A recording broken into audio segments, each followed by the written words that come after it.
Hi friends, ಈ ದಿವಸ ನಾವು ತುಂಬಾ ಸಿಂಪಲ್ ಆದ ಪನ್ನೀರ್ ಪಲಾವ್ ಹೇಗೆ ಮಾಡೋದು ಅಂತ ನೋಡೋಣ. ಇದು ತುಂಬಾ ಸಿಂಪಲ್ ಮಾಡೋದು. ಇದರಲ್ಲಿ ನಾವು ಯಾವ ಮಸಾಲನೂ ರುಬ್ಬಲ್ಲ, ಏನಿಲ್ಲ. ದಿಢೀರನೇ ಪಟಾಪಟ್ಟಾಗಿ ಮಾಡುವಂಥ ರೆಸಿಪಿ. ಈ ಪಲಾವ್ ಮಾಡೋದಕ್ಕೆ ನಾನು ಮೊದಲು 2 ಕಪ್ ಅಷ್ಟು ಬಾಸುಮತಿ ರೈಸ್ನ ಒಂದು ಬೌಲ್ಗೆ ಹಾಕ್ಕೊಂಡು ಇದನ್ನು 2-3 ಸಾರಿ ಚೆನ್ನಾಗಿ ತೊಳೆದುಕೊಂಡಿದ್ದೀನಿ. ಆಮೇಲೆ ಇದನ್ನು ಅರ್ಧ ತಾಸುವರೆಗೂ ನೆನೆಯಲು ಇಟ್ಬಿಡಿ. ಆಮೇಲೆ ನಾನು 400 ಗ್ರಾಮ್ ಅಷ್ಟು ರೆಡಿಮೇಡ್ ಪನ್ನೀರನ್ನು ತೊಗೊಂಡು ಅದನ್ನೆಲ್ಲ ಕ್ಯೂಬ್ ಆಕಾರದಲ್ಲಿ ಚಿಕ್ಕದಾಗಿ ಕಟ್ ಮಾಡ್ಕೊಳ್ಳಿ. ಈ ರೀತಿ ಎಲ್ಲವನ್ನು ಕಟ್ ಮಾಡಿಕೊಂಡು ಒಂದು ಬೌಲ್ಗೆ ಟ್ರಾನ್ಸ್ಫರ್ ಮಾಡಿಕೊಂಡು ಇಟ್ಕೊಳ್ಳಿ. ಈಗ ನಮಗೆ ಸ್ವಲ್ಪ ಹೋಲ್ ಸ್ಪೈಸಸ್ ಬೇಕಾಗುತ್ತೆ. ಅದರಲ್ಲಿ ನಾನು ಒಂದು 2-3 ಪಲಾವ್ ಎಲೆ, ಸ್ವಲ್ಪ ಲವಂಗ, ಏಲಕ್ಕಿ, ಜಾಪತ್ರೆ, ಚಕ್ಕೆ, ಮರಾಠ ಮೊಗ್ಗು ಇವೆಲ್ಲನ ತೊಗೊಂಡಿದ್ದೀನಿ.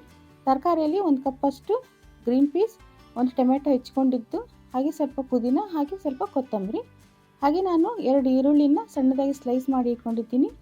ಹಾಗೆ 8-10 ಸ್ಲೈಸ್ ಮಾಡಿದಂಥ ಹಸಿಮೆಣಸಿನ್ಕಾಯಿ ಹಾಗೂ ಸ್ವಲ್ಪ ಕರಿಬೇವು. ಮೊದಲಿಗೆ ಕುಕ್ಕರ್ ಪ್ಯಾನ್ಗೆ 2 ಸ್ಪೂನಷ್ಟು ಎಣ್ಣೆ, 1 ಸ್ಪೂನಷ್ಟು ಜೀರಿಗೆ ಹಾಗೂ ಹೋಲ್ ಸ್ಪೈಸಸ್ ಹಾಗೂ ಈರುಳ್ಳಿ, ಹಸಿಮೆಣಸಿನ್ಕಾಯಿ, ಕರಿಬೇವು ಇವೆಲ್ಲವನ್ನು ಹಾಕ್ಕೊಂಡು ನೀವು ಚೆನ್ನಾಗಿ ಅದನ್ನು ಬಾಡಿಸ್ಕೊಳ್ಳಿ. ಅದು ಚೆನ್ನಾಗಿ ಸ್ವಲ್ಪ ಫ್ರೈ ಆದಮೇಲೆ ತೆಗೆದಿಟ್ಕೊಂಡಂಥ ಗ್ರೀನ್ ಪೀಸ್ನ ಕೂಡ ಆ್ಯಡ್ ಮಾಡಿ ಇವನ್ನೆಲ್ಲ ನಾವು ಚೆನ್ನಾಗಿ ಎಣ್ಣೆಯಲ್ಲೇ ಫ್ರೈ ಮಾಡ್ಕೋಬೇಕು. ಆನಂತರ ಇದರಲ್ಲಿ ನಾನು ಸ್ವಲ್ಪ ಪುದೀನ ಹಾಗೆ ಸ್ವಲ್ಪ ಕೊತ್ತಂಬರಿ ಸಹ ಹಾಕ್ಕೊಂಡು ಚೆನ್ನಾಗಿ ಹಸಿ ವಾಸನೆ ಹೋಗೋವರೆಗೂ ನಾವು ಇದನ್ನು ಬಾಡಿಸ್ಕೋಬೇಕು.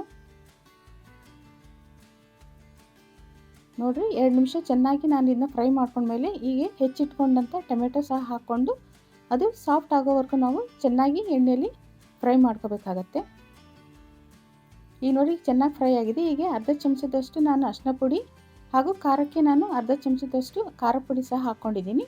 ನೀವು ಬೇಕಾದರೆ ಕಮ್ಮಿ ಅಥವಾ ಜಾಸ್ತಿ ಹಾಕ್ಕೋಬೋದು. ಇದನ್ನೆಲ್ಲ ಸಹ 1 ನಿಮಿಷದ ತನಕ ನಾವು ಚೆನ್ನಾಗಿ ಫ್ರೈ ಮಾಡ್ಕೋಬೇಕು. ಆನಂತರ 1 ಸ್ಪೂನಷ್ಟು ನಾನು ಜಿಂಜರ್ ಗಾರ್ಲಿಕ್ ಪೇಸ್ಟ್ ಹಾಗೂ ಅರ್ಧ ಕಪ್ಪಷ್ಟು ಮೊಸರು ಸಹ ಇದಕ್ಕೆ ಆ್ಯಡ್ ಮಾಡ್ಕೊಂಡಿದ್ದೀನಿ. ಮೊಸರು ಆ್ಯಡ್ ಮಾಡೋದ್ರಿಂದ ನಮ್ಮ ಪಲಾವ್ ತುಂಬಾ ಟೇಸ್ಟಿಯಾಗಿರ್ತದೆ. ಈಗ ನೋಡಿ ಚೆನ್ನಾಗಿ ಇದು ಫ್ರೈ ಆಗಿ ಎಣ್ಣೆ ಕೂಡ ಸಪ್ರೇಟ್ ಆದಮೇಲೆ ನಾವು ನೆನೆಸಿಟ್ಕೊಂಡಂಥ ಅಕ್ಕಿನ ಸಹ ಇವಾಗ ಹಾಕ್ಕೊಳ್ತಾ ಇದ್ದೀನಿ.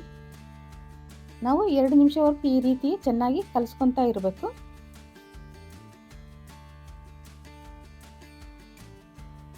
ನೋಡಿರಿ, 2 ನಿಮಿಷವರೆಗೂ ನಾನು ಈಗ ಚೆನ್ನಾಗಿ ಇದನ್ನ ಕಲಿಸಿದ್ದೀನಿ. ಈಗ ಇದು ಪರ್ಫೆಕ್ಟಾಗಿ ಚೆನ್ನಾಗಿ ಮಿಕ್ಸಿಂಗ್ ಆಗಿದೆ. ಈಗ ನಾನು 2 ಕಪ್ಪಷ್ಟು ಅಕ್ಕಿ ತೊಗೊಳೋದ್ರಿಂದ ನಾನು 4 ಕಪ್ಪಷ್ಟು ನೀರು ಹಾಕ್ತಾಯಿದ್ದೀನಿ. ನೋಡಿರಿ, ಇದು 4 ಕಪ್ಪಷ್ಟು ನೀರು ಹಾಕಿದ ಮೇಲೆ ರುಚಿಗೆ ತಕ್ಕಷ್ಟು ಉಪ್ಪು ಕೂಡ ಸೇರಿಸ್ಕೊಳ್ರಿ. ನಾನೀಗ ಸರಾಸರಿ 1.5 ಸ್ಪೂನಷ್ಟು ಹರಳುಪ್ಪನ್ನು ಇದರಲ್ಲಿ ಆ್ಯಡ್ ಮಾಡಿದ್ದೀನಿ. ಈಗ ನಾವು ಪನ್ನೀರ್ ಕ್ಯೂಬ್ಸ್ನ ಕೂಡ ಇವಾಗ ಆ್ಯಡ್ ಮಾಡ್ಕೊಳ್ಳೋಣ.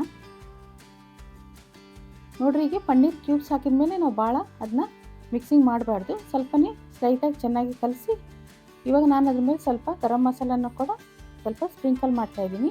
ಹಾಗೆ ಸ್ವಲ್ಪ ಪುದೀನ ಕೂಡ ಇದಕ್ಕೆ ಆ್ಯಡ್ ಮಾಡ್ತಾಯಿದ್ದೀನಿ.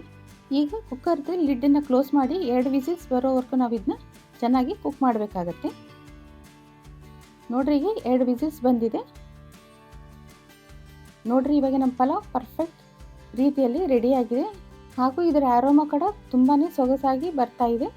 ನೋಡಲು ಕೂಡ ಭಾಳನೇ ಅಟ್ರಾಕ್ಟಿವ್ ಆಗಿದೆ. ಹಾಗೆ ಟೇಸ್ಟ್ನಲ್ಲಿ ನೋಡಿದ್ರೆ ತುಂಬಾ ಟೇಸ್ಟಿಯಾಗಿರ್ತದೆ. ಓಕೆ ಫ್ರೆಂಡ್ಸ್, ಈ ಟೇಸ್ಟಿ ಪಲಾವ್ನ ಈಗ ಸರ್ವಿಂಗ್ ಪ್ಲೇಟ್ಗೆ ಟ್ರಾನ್ಸ್ಫರ್ ಮಾಡೋಣ. ಹಾಗೆ ಈ ಪಲಾವ್ಗೆ ಬೆಸ್ಟ್ ಕಾಂಬಿನೇಷನ್ ಬಂದು ರಾಯ್ತ. ನಾನು ಈರುಳ್ಳಿ ಹಾಗೂ ಟೊಮೆಟೊ ಹಾಕಿ ರಾಯ್ತನ ಕೂಡ ರೆಡಿ ಮಾಡ್ಕೊಂಡಿದ್ದೀನಿ.